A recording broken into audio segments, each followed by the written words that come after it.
பகவத்கீதையில் 4வது சாப்டரில் 39வது ஸ்லோகம். ஸ்ரத்தாவாம் லபதே ஞானம் தத்பரः சம்யதேந்திரியः ஞானம் லப்த்வா பராம் சாந்திம் அச்சிரேனாதிகச்சதி. இப்போது இதுக்குள்ளே அர்த்தத்தை பார்க்கலாம். கண்ணன் சொல்கிறார், 3 விதமான பவித்திரம் இருக்குது, ஒவ்வொரு படிகள் இருக்குது. இந்த ஸ்லோகம் பகவான் சொல்கிறது அது மாதிரி பகவான்கிட்ட ஈடுபடுறதுல 3 விதமான வழிகள் இருக்குது. முதல்ல கீழ்ப்படி என்னென்னா, ஸ்லோகம் சொல்கிறது, கோவிலுக்கு போகிறது, பஜனை பண்ணுறது, அப்படி நித்திய கைங்கரியம் ரொட்டீனாக பண்ணுறது.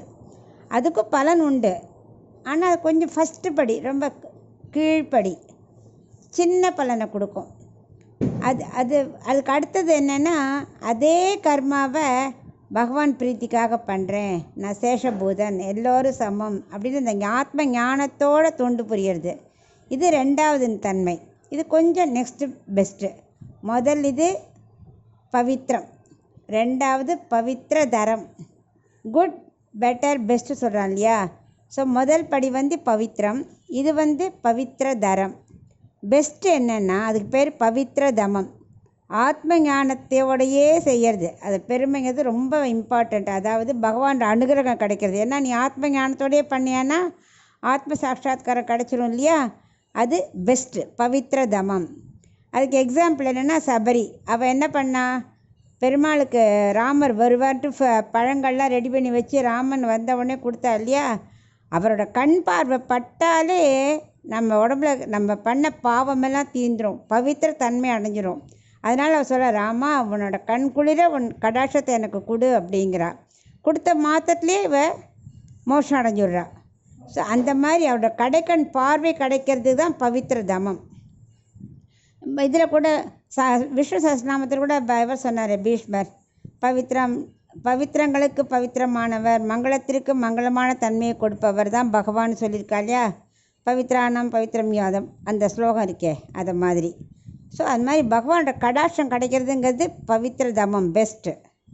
அதனால் 3 நிலைப்படி இருக்குதுன்னு அவர் சொல்கிறார். ஸோ ஆத்ம சாட்சாத்திரம் கிடைக்கணுன்னா நம்மக்கிட்ட என்ன இருக்கணும்? ஒரு துடிப்பு இருக்கணும், மனசுக்குள்ளே அப்படியே ஒரு ஆர்வம் இருக்கணும். நமக்கு கிடைக்கணும்னு, அந்த ஆத்ம ஞானம் கிடைக்கணும், நமக்கு ஆத்ம சாட்சாத்காரம் கிடைக்கணும், ஒரு வெறி இருக்கணும்.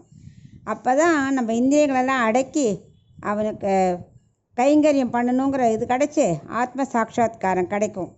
இப்போ குழந்தையெல்லாம் என்ன பண்ணுவா, படிச்சுட்டு இருப்பா. அவள் மனசு டைவெர்ட் ஆகாமல் ஃபஸ்ட் மார்க் வாங்கணும்னு நினச்சா அவள் எப்படி படிப்பா ஸ்ரத்தையா? அந்த மாதிரி நமக்கு மனசுக்குள்ளே ஒரு துடிப்பு இருந்துகிட்டே இருக்கணும். அதுதான் உயர்ந்த நிலை. அது அப்படி கிடச்சிட்டுனா அப்படியே மனசு சாந்தமாகிடும். இப்போ கடலுக்கு நடுவில் எப்படி சாந்தமாக இருக்கு, அங்கே அலையே வராது. அந்த மாதிரி நம்ம மனசு அப்படியே சாந்தமாகிடும், அலை பாயாது, அந்த உலக அனுபவத்துக்குள்ளே மனசு போகாது, புலநடக்கம் ஏற்பட்டுடும். எல்லாத்தையும் மறந்து அந்த ஆத்ம ஞானத்திலேயே மனசை நம்ம நிலையை மறந்து சந்தோஷமாக சாந்தமாக இருப்போம் இல்லையா? அது யாருக்கு கிடைக்கும்?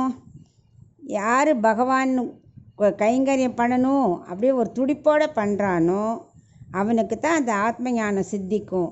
அவருக்கு கடவுளோட ஆத்ம சாட்சாத்காரம் கடவுள் கொடுப்பார் அப்படின்னு இதை விவரிக்கிறார்.